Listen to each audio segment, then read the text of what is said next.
Hi, my dear competitive aspirants. I am Bhavita Santosh, Faculty of Economy. ఈ రోజు economy subject లో భాగంగా భారత్లో ప్రణాళిక వ్యవస్థ దానికి సంబంధించిన అంశాల గురించి మాట్లాడుకుందాం. భారత్లో ఇప్పటి వరకు ఎన్ని ప్రణాళికలు ప్రవేశపెట్టారు, ఆ ప్రణాళికల్లో ఎన్ని ప్రణాళికలు అనేవి సక్సెస్ అయ్యాయి అనే పాయింట్ ఆఫ్ చూద్దాం. అంటే భారత్లో విజయవంతమైన ప్రణాళికలు ఏంటివి, వాటికి సంబంధించినటువంటి ఇన్ఫర్మేషన్ మాట్లాడదాం. భారత్లో మొత్తం 12 ప్రణాళికలను ప్రవేశపెడితే అందులో 11 ప్రణాళికలు అంటే 1 నుండి 11 ప్రణాళికలు అనేవి పూర్తయినాయి. 12వ ప్రణాళిక అనేది మధ్యలోనే ఆగిపోయింది.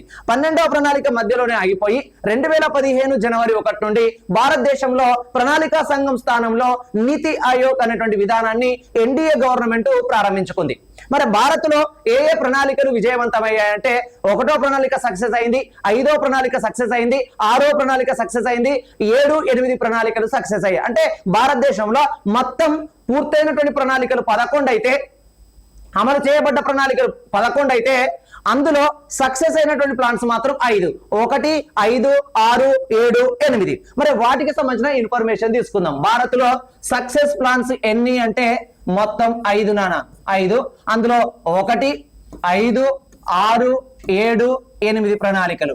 మరి 1వ ప్రణాళిక కాలం ఎప్పటి నుంచి ఎప్పటి వరకు, ఫస్ట్ ప్లాన్ యొక్క పీరియడ్ ఎప్పటి నుంచి ఎప్పటి వరకు అంటే 1951 ఏప్రిల్ 1 టు 1956 మార్చ్ 31 మార్చ్ 31, 5 సంవత్సరాల కాలం. మరి అదే విధంగా 5th ప్లాన్ యొక్క పీరియడ్ ఎప్పటి నుంచి ఎప్పటి వరకు అంటే ఇక్కడ 1974 ఏప్రిల్ 1 టు 1978 మార్చ్ 31. కేవలం ఇది 4 సంవత్సరాలు మాత్రమే భారతదేశంలో అమలు చేయబడ్డది, మిగతా అన్ని 5 సంవత్సరాలు.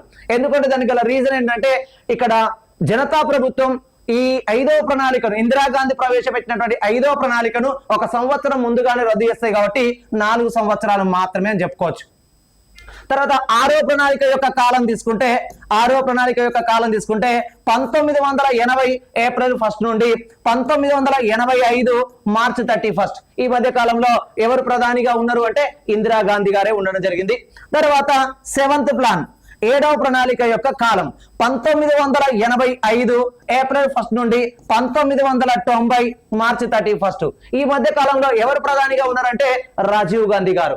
అదేవిధంగా 8వ ప్రణాళిక 1992 ఏప్రిల్ 1 నుంచి 1997 మార్చి 31. ఈ మధ్య కాలంలో ఎవరు ప్రధానిగా ఉన్నారంటే పివి నరసింహారావు. అరే మొదటి ప్రణాళికలో ఎవరున్నారంటే జవహర్ లాల్ నెహ్రూ ఉండడం జరిగింది. ఇవి భారత్లో విజయవంతమైనటువంటి ప్రణాళికలు అనేవి ఇన్ఫర్మేషన్. ఓకేనా, థ్యాంక్ యూ.